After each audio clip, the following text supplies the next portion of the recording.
It's kind of cliche, but you know how you always say, be careful what you wish for? This whole video is kind of about that cliche saying. I have been in Japan for 8 years now, and during that time I have made most of my career by doing paranormal research and looking into the history of supernatural things within Japan. I've shown this mostly through a video series I have called Osoroshi Saturday, which pretty much just means creepy Saturday. Osoroshi is the Japanese word for creepy or scary. I've been doing this show for about 6 years now, just filming stuff here and there, picking up different clips of things that I thought were scary that I found either on the internet and then researching them myself, or actually going to places that were told to me to be haunted, paranormal, or supernatural. For the most part, I'd have to say 100% of the time I found absolutely nothing. Maybe some scary locations, a bit of an atmosphere or a setting that would easily heighten the sense of fear, but not actually anything scary that is supernatural or paranormal. Until now.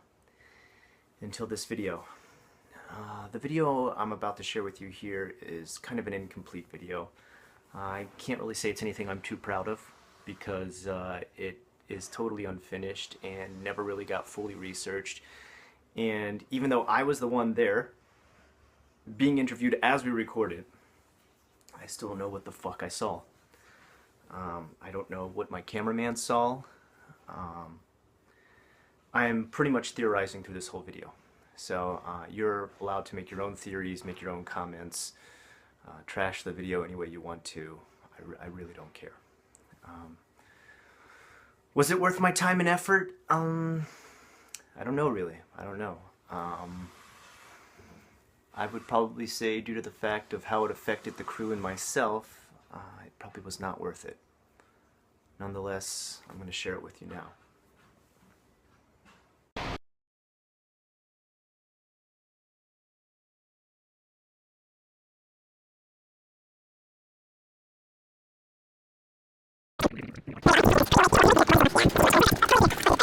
There's multiple points here where there's interference from some sort of either outside signal. Sometimes we had things like air raid sirens suddenly sounding in the middle of our filming. We had constant static feedback. We had constant video interruptions and broadcasting from other systems such as TV stations and antennas that we just couldn't even spot, see, or get a GPS location on. It was really strange the whole time. It constantly interfered with everything that we recorded, and unfortunately for you and the viewer watching this right now, you're going to constantly see clips intersected from other spots from around Japan, and there's nothing I can really do about that. I'm leaving them. I want it to be as real and natural as possible. Our video starts off in a tiny little village, if you will, called Inunaki Mura, which pretty much translates to Weeping Dog Village, and that's pretty much what it is. It's a weeping dog of a village. It's a dog that is trembling and beaten and repeatedly whipped by its master, but continues to thrive and strive and exist, locked down in what some would call a kage chome, or a shadow district that is totally untalked about by the Japanese.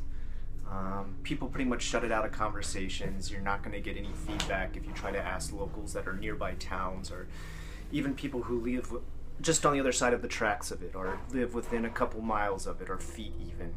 It's insane. It's like you walk through this little barrier of a town into Inunaki Mura, and everybody else outside of it stops existing. Vice versa is true too. So that's the place we decided to research due to the fact that we had found quite a bit about it in a very old tome, rarely circulated at this point, called the Busai Monogatari, or literally translated the Tome of Ugly, which is a horrible translation, but the best I could come up with. That's what this place was. It was from the Tome of Ugly. And we got to see way more than we wanted to. We got to record way more than we wanted to. We were witness to way more than we wanted to see. where to even begin with this one? Well, as soon as we got out there right away, we were on location shooting and just trying to pick up clips here and there, even while I was setting up the mic and while lighting equipment was being set up and stuff like that. And even then we caught this little glimpse into a window of our very first, I guess you would say, noted obake or onryo, because this is more of an onryo. As you're going to see, the camera follows me just for a little bit, which was pointless because I wasn't even set up on mic, and then trails off to a window of an apartment complex that hadn't been inhabited for years. It's okay if we talk about it. Oh, just take out the sound. There's no great humans out here. So never worry about talking. I'm trying to get ready. We can just put that around.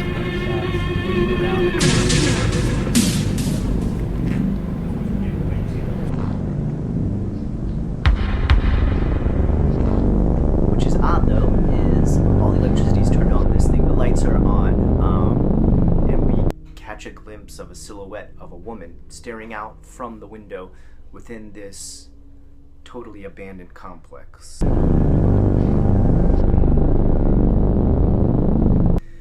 Later, we would attach it to some research that we found via a video called the Attic Video, which was found within that apartment complex.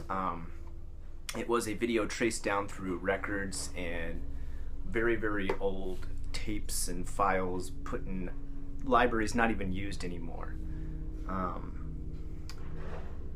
Going through it, we found that this apparent silhouette or shadow woman, as we saw, was attached to the Attic Video because she's apparently the mother of the sole person who was living inside that building for, I guess, a number of years, about 50.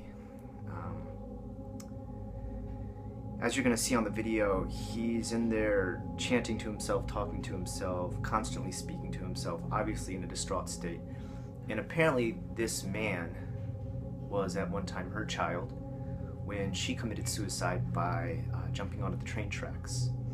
Now, somehow through some sort of miracle or grace of some unknown invisible sky daddy, apparently he survived this. He fell from his mother's arms and was not hit by the train because he was only 1 year old at the time, couldn't fend for himself. She thought murder-suicide, jumped onto the tracks, and he escaped. But apparently he felt guilty for this eternally, and night after night was visited by his mother in this apartment. And no one believed him, of course, because this sounds absolutely insane. Even me telling the story now, it sounds like total bullshit, to be honest. So he set up a camera, and he recorded it, and that's what you're going to see here. Here it is, the video I'm speaking of, the VCR tape, an unidentified person who had to renovate, gut, and take everything out of this building in order to get it ready for the new tenant. They found all sorts of stuff left over from someone who had been living inside of the attic, which was supposed to be an inhospitable place, a place not meant to be livable for any sort of person renting or not renting, but nonetheless this person was holed up inside of there. And these tapes revealed that this man, who was 50 plus, the age as of now unknown due to the fact that no identification was found when his body was found with all the stuff left over in his apartment, was seen to be on these VCR tapes that he had recorded personally himself, doing everything from just taking care of daily, everyday, normal tasks, to doing long-winded sketches of a woman who later we considered must be his mother, or at least some sort of relative or person who was a caregiver for her.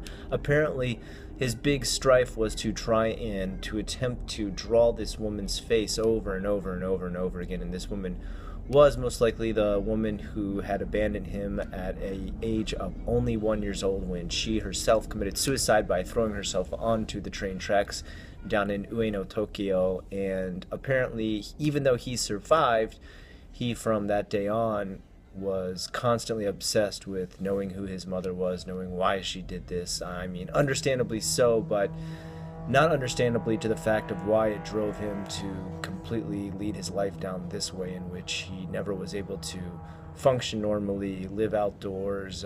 He became what is called hikikomori, or shut-in. It is pretty much the Japanese version of a hermit. And what is the most unsettling part about this video is something you're seeing right here now, but I'm not sure if you're catching it.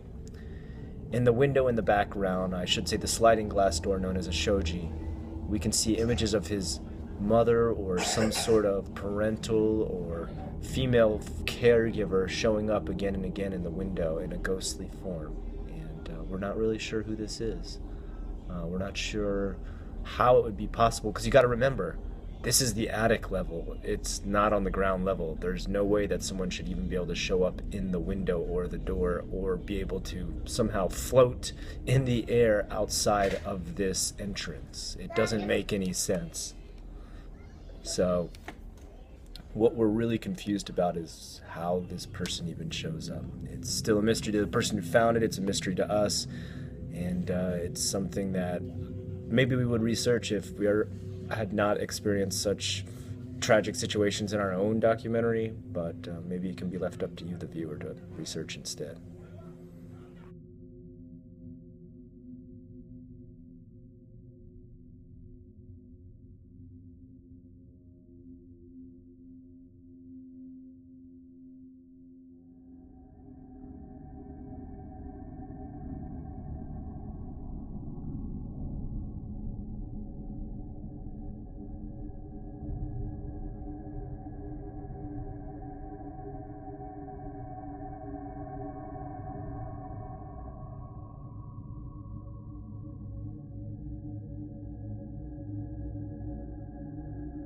So that was just our first little glimpse into the weirdness that was Inunaki-mura. And lucky for us, this was in a distant building. We saw it from far away. We recorded it. We did capture it. I showed you the tape, the footage right now, and I showed you what it's connected to, because I just want to give you a glimpse of how haunted this place is. It's layers. It's not one of these places where you go into the town and there's this one little tiny spot that's absolutely cursed. No one wants to go there, so no one visits, and there's only a little tiny bit of footage. This entire village is a haunt. This entire sector, district, our Kage-chome, shadow district, is a haunt. And it's not just one type of ghost, or one layer of ghost or supernatural. We began to find that it was layers and layers. Now, the very reason that we went there to begin with was the sighting of what some people call the jinmenken. Now, the jinmenken is apparently a dog, and it looks just like a normal dog until you get up close to it and you realize it has the face of a very old, wrinkled man. And apparently sometimes these dogs speak in sort of a bark talk type language that many people cannot understand. And we just wanted to get one of these on video.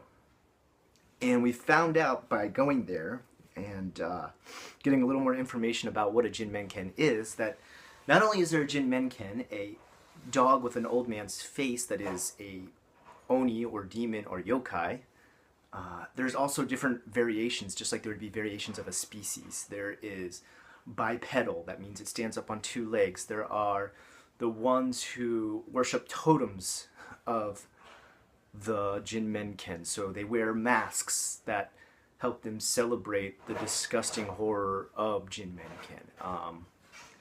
And that's what we encountered while we were there. We encountered people who were not only jinmenken themselves, but guardians of jinmenken and guardians of the first layer of this shadow district. The surface is just a gate that is guarded into a deeper centered core of this entire town known as Jikoku, which could literally be translated to Buddhist hell. Like, that's the closest translation I came up with. It sounds ridiculous. That's what it is. This very first place that we checked out, this Inunaki-mura, was guarded by jinmenken, which are dog demons, which makes sense if you think about it. Guard dogs, like, I guess the equivalent to a hellhound, if you will, guarding the gates of what lies deeper below the surface of this. Now, what you're going to see in this video is we actually have an encounter with one of these people who worship the totem of this sort of man-dog demon, whatever you want to call it. Take a look. So,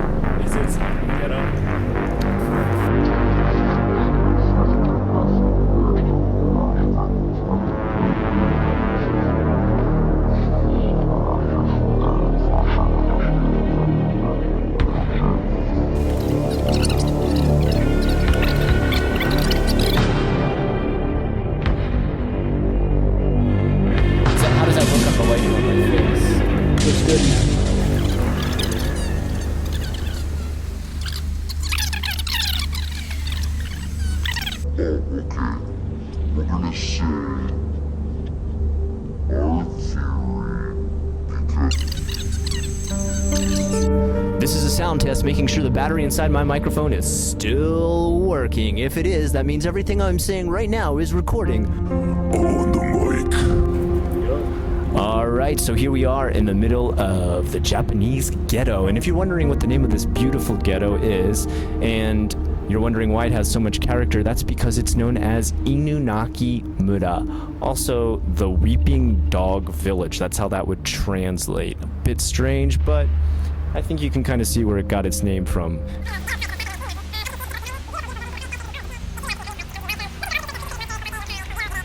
Let's go ahead and take a look up through here, and I'll just, as you're coming along with me, taking a look at this super creepy corridor made by the urban arches around me, give you a little history on the story of why we're here and investigating this area. Let's take you through a little bit of the ambience of this area. Inunaki Mura, the village of the weeping dog. And I think this wouldn't just make dogs weep, this would make any creature that had to live here weep with remorse that they purchased a place within this area. Nonetheless, I'd have to say my favorite part about this area, whoop, I'm pretty loud there, is that there's a lot of character. There we go, let's get around this guy. Not bother him while he's trying to do his job. Sorry about that, sir. That looks like some heavy lifting. And, but as you can see, a lot of colorful places, a lot of beautiful neon, give this place a very cyberpunk, urban noir feel that kind of just always gives it that edgy look that you never know what's around the next corner. What are you going to find? Are you going to find a cool little place to purchase some, knockoff version of something you've been wanting to buy for a while? Or maybe you're just going to meet a homeless guy with an incredibly good story of how they ended up in their situation. And that's why we're just taking a look through here right now. Just want to give you guys kind of a little swirl of the ambience, a little look into the people's lives here, and anything else that you may have questions about. Hopefully we shoot it tonight and give you a little bit of glimpse into it. Over here we've got ourselves a very, very cheap little store. It's called Super Tamade, and that's got one of the cheapest places to buy groceries. The reason being is most of it comes out of China and it's run by the Yakuza. That'll keep anything cheap. We've got little takoyaki shops. We've got little okonomiyaki shops on the side. Those are some of Japan's most well-known little cuisine for a snacking bit that you might want to do while you're taking a stroll through town like we are right now. And you may want to watch out right over here. We got some metal little things that'll... You can see people even the most ghetto areas of Japan here, people leave all their stuff out, like their different little shelves and everything that they would display fish on in the morning, because crime's not really ever too bad anywhere. No one's going to try and steal that kind of stuff, and everything that they would put out would probably still be there in the morning. Nonetheless, this is a pretty gritty area. Let's just go ahead and take a look through here. I'll kind of shut up for a bit and we can just take some ambience in.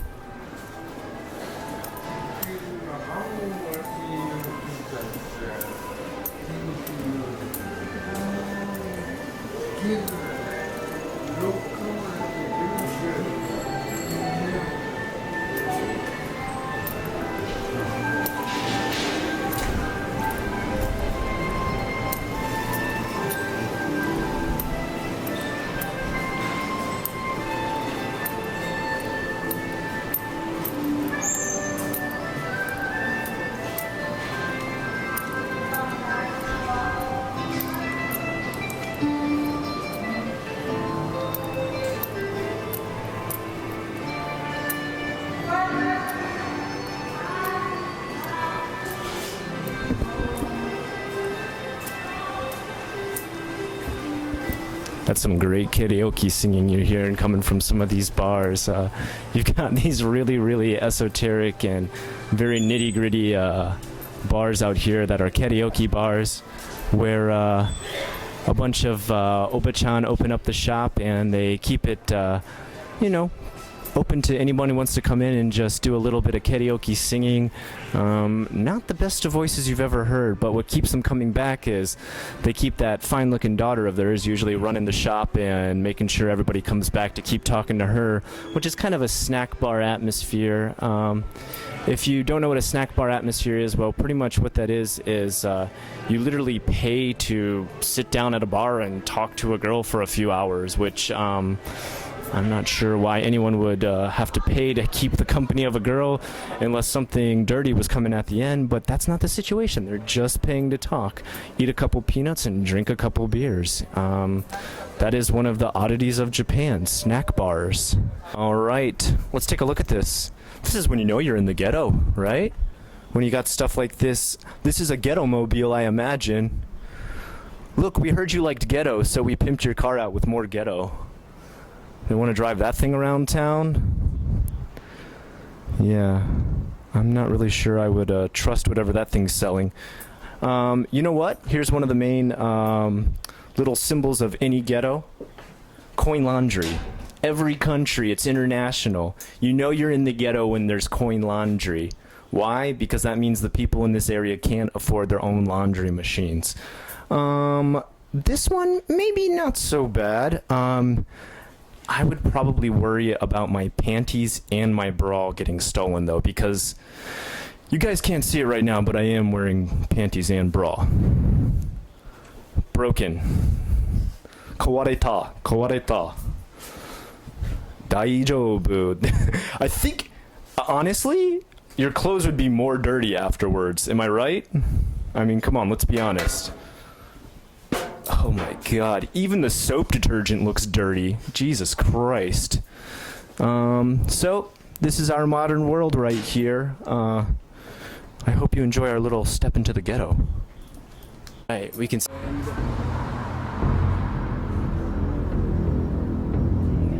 There you go. Nature in Japan. As Jeff Goldblum says in the movie Jurassic Park, nature finds a way. It's a tree growing out of the cracked urban jungle. A lot of people come to Japan for the beauty of its nature.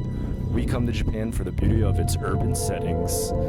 Let's take a little walk through the bridge. Let's just let's hobble through here. We may have to duck a little bit. Oh, I like how there's like a little bit of a flashing light too. Look at all this. Like, I love this kind of character layered graffiti. It's beautiful. Yeah, like I would like bump my head. Kyotsukeite ne. I told him to be careful. Wow, that's cool. We got a tire painted white for like no reason at all. Like, I see random urban stuff like that and I just kind of almost want to know the story behind it. Like, why? Who took the time? It was like, you know what? This tire laying right here needs to be white.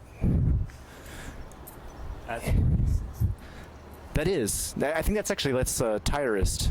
We took a look at some of the character that it has to offer, along with a chance meeting of possibly seeing Jin Menken ourselves. Did we actually see anything tonight? Did we actually run into anybody tonight? Did we actually see any monsters? I'm not sure. Who knows? Maybe, maybe not. Whatever. We're just going to try and make our way back through here, hopefully not bump into anyone on the way. Sorry if I keep cutting out with what I'm talking about. I'm actually just trying to keep my footing and make sure I don't bang my head on anything myself. You okay over there? Alright, good, good. Alright, I'm gonna go ahead and just set down my phone here too to record this because we think we've just saw something. We think we saw something pretty weird poking its head out just a second ago. So what we're thinking about is that we might possibly want to try and just weave the camera in between the cracks of some of these buildings and see if anything creepy pops up, and we'll let you, the viewer, know if there's something really weird we see.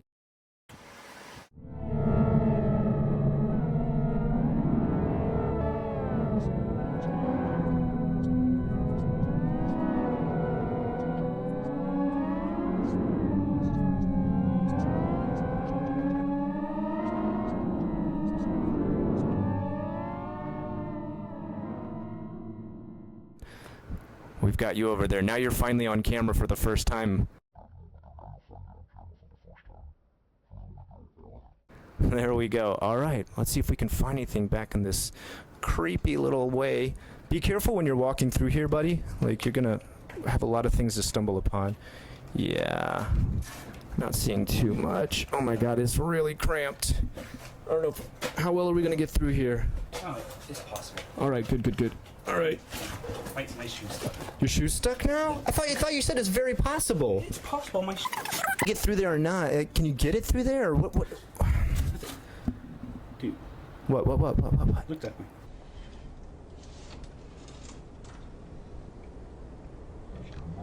I don't see it. Wait, what? I could have sworn I just saw something there.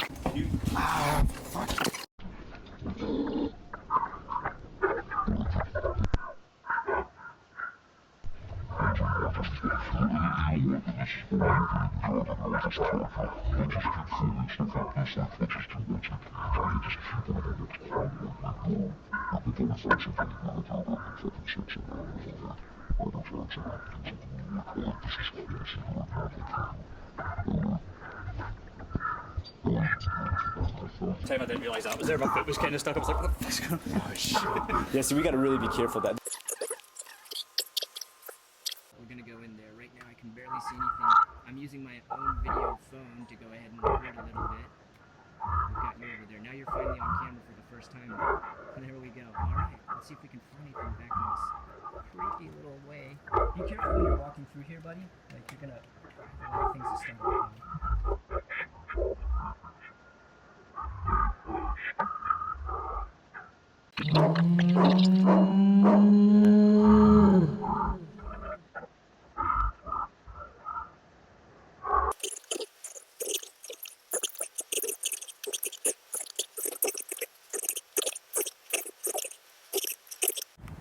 Some of this stonework was just rendered.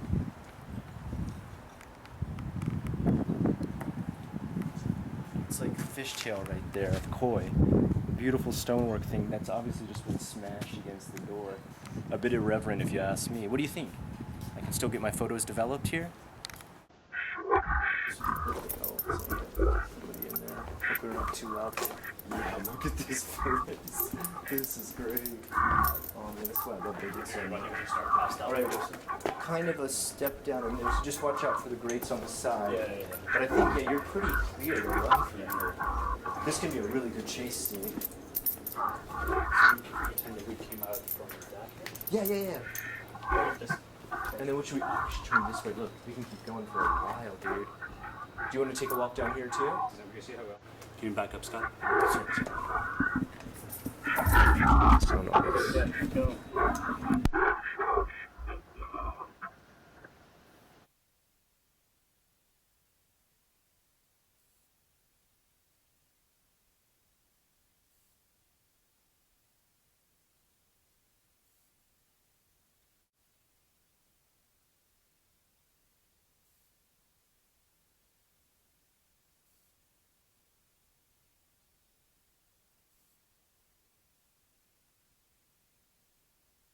You actually even pick me up? Like, can you make enough light here? Like, Yeah. I see. It's barely, but it's murky. It's dusty. oh, you're recording right now? That's okay. I mean, that's fine. I'm always ready for the camera. There's never a point where I'm not. Should we try to like just look through here real quick and? Okay, so Did you get it? no. I think I saw something over there.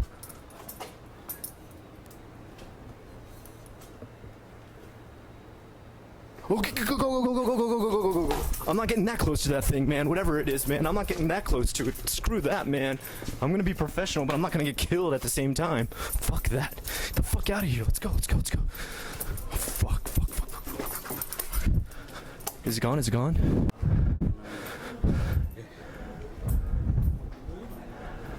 So there we go. We had a run-in.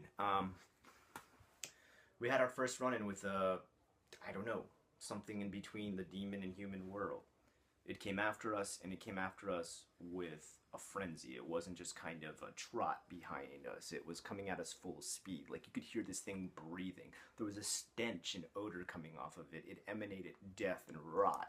It was festering. Its face was all bubbled up like it had layers of infection.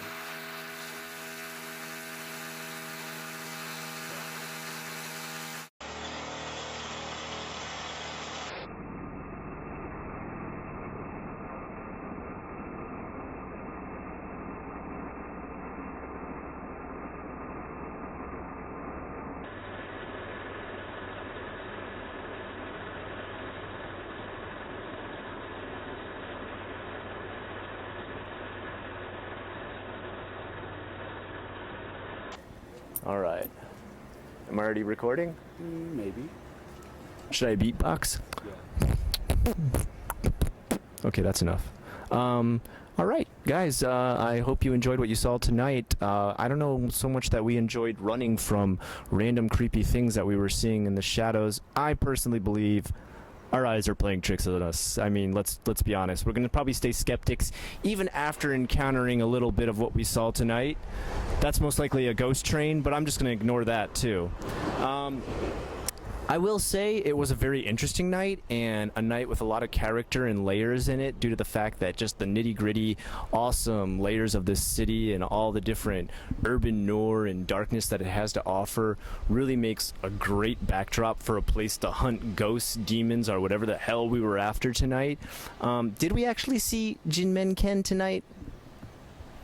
Maybe, maybe not. We saw something that was scary, creepy, a little gross in the facial area, but possibly just, you know, maybe a homeless guy with a few diseases.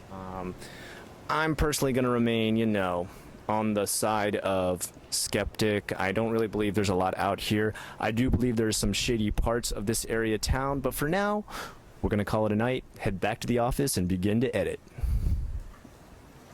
So there we go, we got it. We got it on film. We're real proud of ourselves.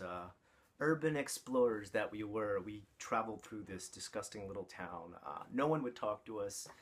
We were shunned everywhere we went. The most we could get was like grunts. There was no such thing as an interview with a local because no one would even speak to us. We were not what they were. Everyone living in this town is some sort of either oni or yokai or demon or a relative thereof or something in between. They weren't speaking to us because we're just of the mortal coil human world. We're lesser than them. And they're keeping us out of this area that is sort of like their worship area. But we're so stupid, we decide we're going to go back there. We think, oh, we finally broke into this secret Kagechome Shadow District world where we're going to show everyone stuff they've never seen before. We get back there, and after researching a little bit into this book, and this is the Busai Monogatari, where we learned more and more about this world. And there's all different types of things. There's the different types of demons, half-demons, things in between, hybrids. Kuchisake Onna is an example. A horribly disfigured human that is somewhere in between the world of Onryo, which is like vengeful female ghost demon, and humans. The translations, they're poor, I'm sorry. I don't know where to go with these because they're so unique to their area. We go in there deeper and deeper, learning more and more about this, and as I said, we find out it's literally a gateway into something more horrific. The Jikoku, the Buddhist hell that is below the surface of Inunaki Mura. And we realize that it is literally layered like an onion. Like you peel away one layer, go down into another, and you're deeper into this, almost like someone would imagine Dante's hell. Circular layers going down farther and farther, the grimmest parts being at the bottom. Not too different than what you would expect with Jikoku here. We've got everything and anything apparently lurking in there. And you can see the whole book's falling apart, so I'm just going to take it out. Ubume, the baby stealer. No masks that show origins of different yokai. Everything you can imagine, and everything in between. You know, as they say, every horror story you ever read or urban legend you hear has some bit of truth to it. And this is where a lot of these truths spawns from. This area, this place we were exploring. And that's why we went back.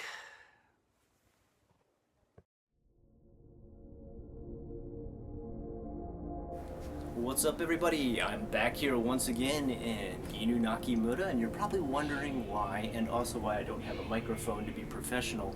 Well, we're about to go the equivalent to urban spelunking, and there's a reason for that. Why are we going to be going deep underground in the urban city, and why are we back in Inunaki Mura? Well, after my last little delve into here with the very brave Bjorn, we found out that that sort of weird creature slash homeless person we saw, or if you can even call it a person, was the Jinmenken. And as we talked a little bit about before, the Jinmenken is a sort of dog man, or dog with the face of an old man. Literally, that's what it translates to. And what we found out is those are the guard dogs, the sort of hellhounds for the borders of the deep underground dwellings that urban yokai, yurei, and all sorts of evil spirits have. They're just the first top layer of guards, hoping that we don't go deeper and deeper. And that's what we're gonna do tonight. Go deeper and deeper. Come a little walk here with me. I'm gonna show you one little entrance we found right here. Now there's many different weird, strange entrances to get in there. Some are in abandoned buildings. Usually you can't see those here in Japan. You can't get into an abandoned building. We found one that's kind of in the middle of a strange sort of alleyway. So come along with us. We'll show you exactly what it is.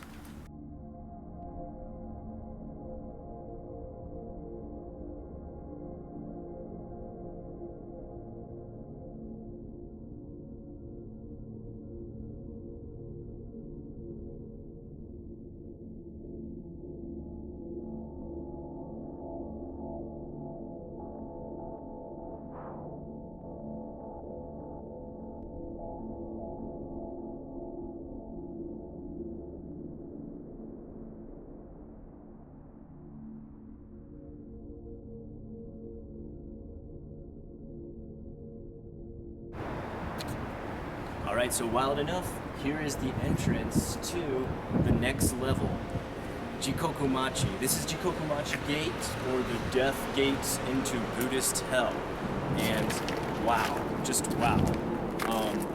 If it wasn't creepy enough already that we're in the utter ghetto of Japan, the entrance into the place we want to go is a graveyard to start us off. The gateway from life into death, and then deeper even into what lies beyond hell, heaven, limbo. We don't know, but we're gonna explore it and bring it to you.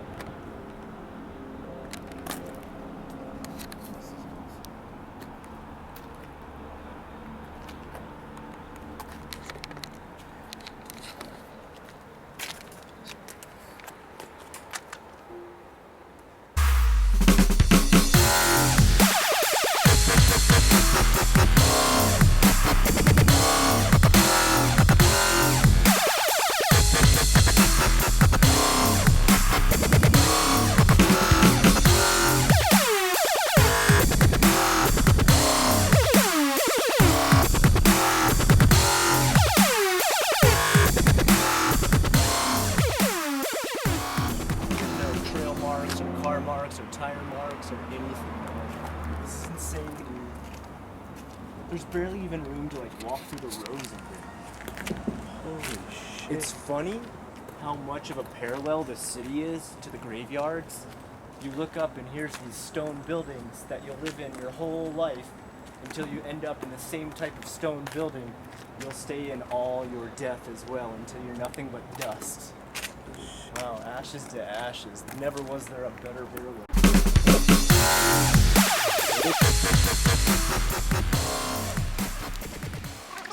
This is it, man. These little plots, these little burials right here, they have an epic amount of families buried below them. I'm talking generation after generation, burned down to dust and bone, piled into an urn, and stacked like the same floors of an apartment building. Almost the same way an apartment complex is stacked, one person on top of another. Same with death here, man. Body on top of body, vase on top of vase. For generations and generations. You buy one plot, everybody in your entire lineage buried there. So here we were back in, deeper into the rabbit hole, climbing down deeper. One of the first barriers we get to is like a sewer type tunnel hole. And it's covered up by a plate that's covered in barbed wire, almost something out of Hellraiser. Movie-esque, if you will. And we decide to remove that, climb down deeper. We get to the next level, and it's just stairway after stairway into these what would be like abandoned apartments almost, but there's actually things living inside of them in the most inhospitable conditions, the most unhygienic, things that you and I would get sick just looking at. These people lived in it, or these things lived in it, these demons or hybrids or oni or whatever was in between. This was the first level of their residential area. And as we went into most of them, because they are nocturnal, they weren't actually in there at the time. They had left their residence to do whatever kind of hunting or plotting or scheming or whatever these things do during the nighttime. Most of them locked their places up, but we did happen to get into one and actually check out what it looked like. And it's pretty much straight out of Silent Hill. Now I totally realize where a lot of the authenticity of Japanese horror comes from, a lot of the origin story, a lot of the archetypes and prototypes, where they all come out of. They come out of areas like this. This place was scary as fuck. There's just no other better definition for it. For lack of a better word, it was scary as fuck. Like, hey, yeah, make sure you getting that on film? Yeah. They said keep out, but we don't keep out, man. We just keep going is what we do. All right, let's try to get deeper in here. Here we go. Let me just check to see if anybody's around here. Nope, nobody here except, oh, maybe another little guard for the spirits. All right. So, I don't know, if it starts to get too dark, tell me, we'll stop and we'll refocus the camera, get the light adjusted, and so you can see everything that's back in here. But as you can see, as we go deeper back in here, this is the entrance to an area.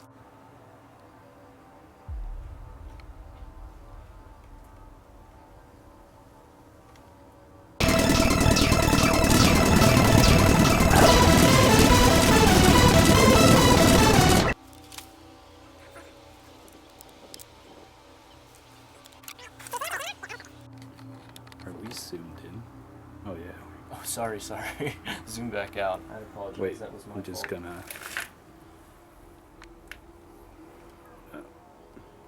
Look Is this here. somebody's house here that we're shining the light into? There we go. Maybe not. I don't know. All right, we filming all this time? Yeah. All right, excellent. Okay, guys, this is as deep as it goes on the top level.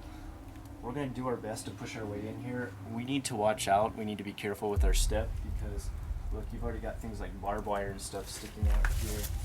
It smells kind of poopy back here too, so watch out for bum poop. Yeah, like I don't know what's inside that plastic bag. I wouldn't even try and mess with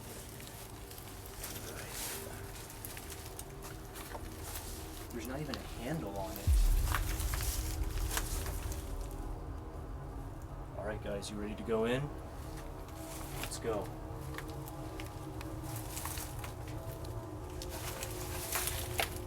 There is a handle on it.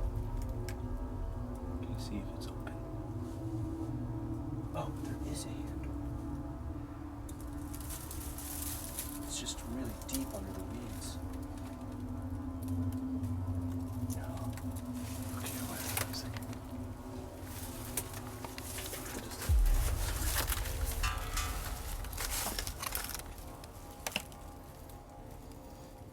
Doesn't smell nice. No, it doesn't smell nice here at all. That would be a freaking cool place. That'd be fucking crazy if that opened up. I'd be like, holy shit. You'll watch out. Below Inu Nakimura, known as Jikoku Machi. What's that? What did I just step on? Oh, it's fake grass. Alright. It's kind of getting dark. If it's too dark, don't worry. Just keep going. I'll blow the light out when I edit it later. Alright, now you see here's the door. I don't know, how well can you see it? Try to... Ooh, watch out, there's some barbed wire hanging around there, so just be careful. Can't see anything. Can we refocus it to get it? Go. Okay, there we go. We're inside now. Take a look, it's just all corrugated ceilings. That's all there is here. Alright. I'm going deeper.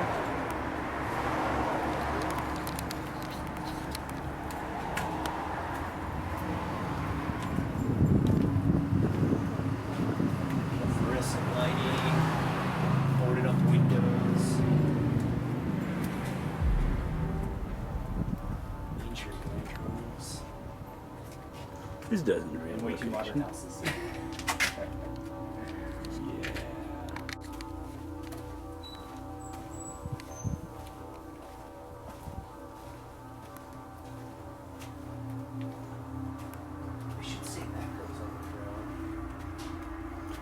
that's a porch. That's like a staircase down. Right? Whoa, it's got barbed wire all around it. Look. Dude, hunch down on the other side and say something.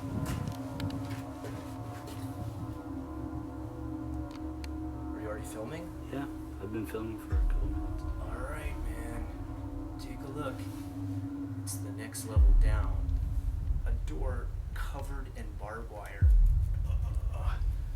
Holy crap. It looks, let's say not too welcoming down there. But this is supposed to be like where the main dwellings of the yokai and all the different underworld creatures, monsters, obake, and Ryo live. So, what do you think? Should we do it? Alright, let's do it. Apparently, Alright, guys, this here we is go. one of the hubs that we're at right now, and that's this right over here. Doesn't really make even sense to me, but it's stuff that I'm still going to investigate because you guys deserve it. Apparently, according to our book, get that out. So, the big thing that everybody's going to need if they ever try to come out here, and I should say everybody doesn't have when they come out here, is this little journal right here. This is a pretty much ancient tome, the Japanese version of the Necronomicon, if you will. It is anything and everything that you could ever possibly imagine about the different onryo, the obake, the yurei, the yokai, everything that we're going to see when we venture down deeper and deeper tonight. Hebiona and everything about her. And most of it's been translated by yours truly, just because I want to be able to know what I'm reading when I look at this. And it's really wild stuff. If we see even 1/10 of these creatures here tonight, I will be ecstatic and probably have one of the best documentaries you've ever seen. Nonetheless, we're going to keep it close, reference it often, and if you ever hear us mention our Japanese Necronomicon, this is what we're talking about.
Like,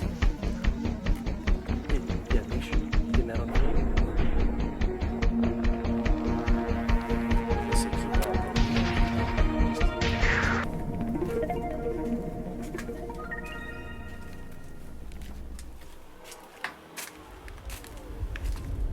What is this, man? What's behind this building? Holy shit. Yeah, let's find out. Here, how do you turn on your light? Oh, jeez.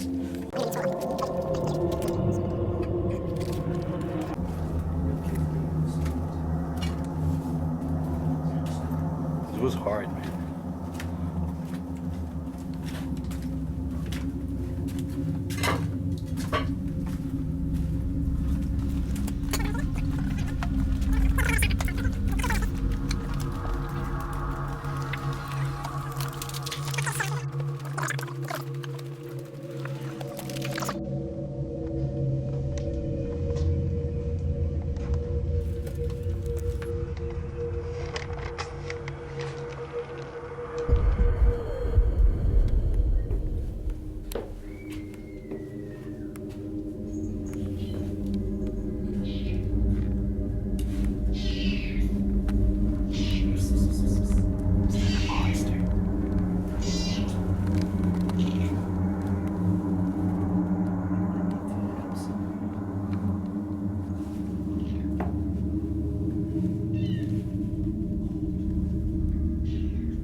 climbing up these steps. They're super steep again.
What, you get scared? Okay, I'm just gonna film me going backwards like this. Just get me going through here. What's that? That's nailed shut. This is straight up some Silent Hill shit right here. Just be quiet.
Against the wall, isn't it?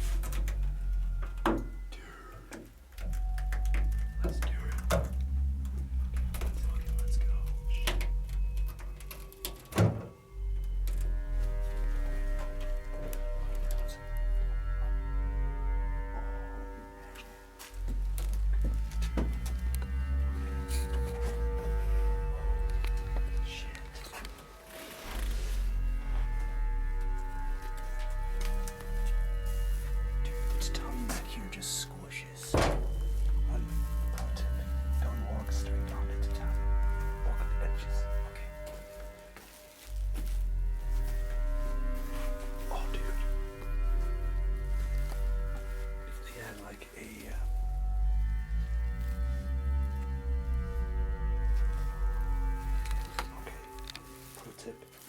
Cover up your mouth.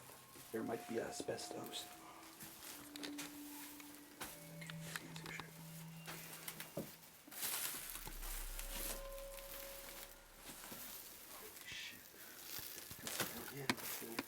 What? What again? It's a 5 yen. Lucky 5 yen. I'm gonna keep this and make a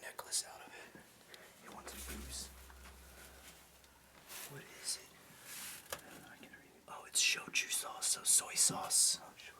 You think the cookies are still good to eat? What do you think? Oh, fuck. I'm gonna cook you up a snack or Just fucking string scared as shit. electricity. Man. Alright. More shochu. This person really likes shochu sauce. Toothpaste. Oh yeah. Holy shit. Okay. Dude. This has to be the creepiest place I have ever been in Japan. I can't believe places like this actually exist. Let's go on even deeper and see what the fuck we find. Let's go. Alright. And let me get one of me running with you scared. Alright.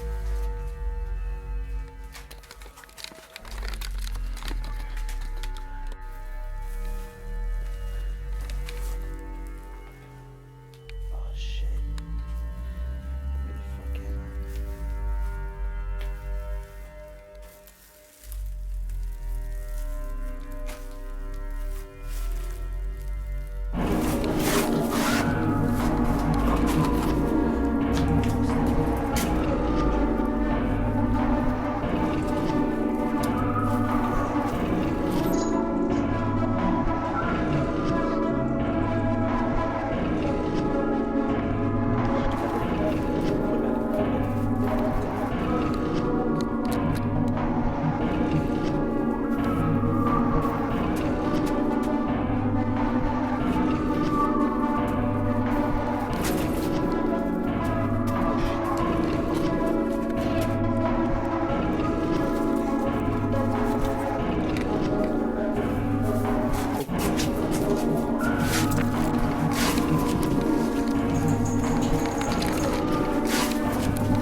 So we had our last encounter there.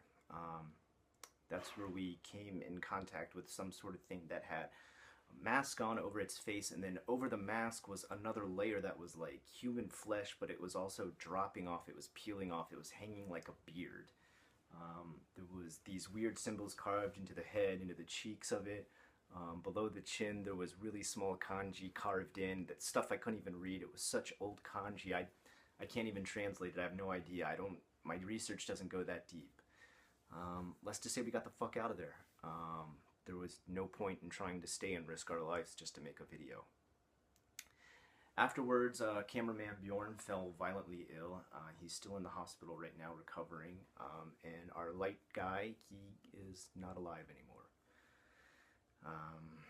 Ackerman had passed due to the fact that he had apparently inhaled some sort of very, very old, unhygienic, what would be considered like minor dust mites in between tatami mats, straw mats, and come down with some sort of bronchial infection that eventually had taken his life.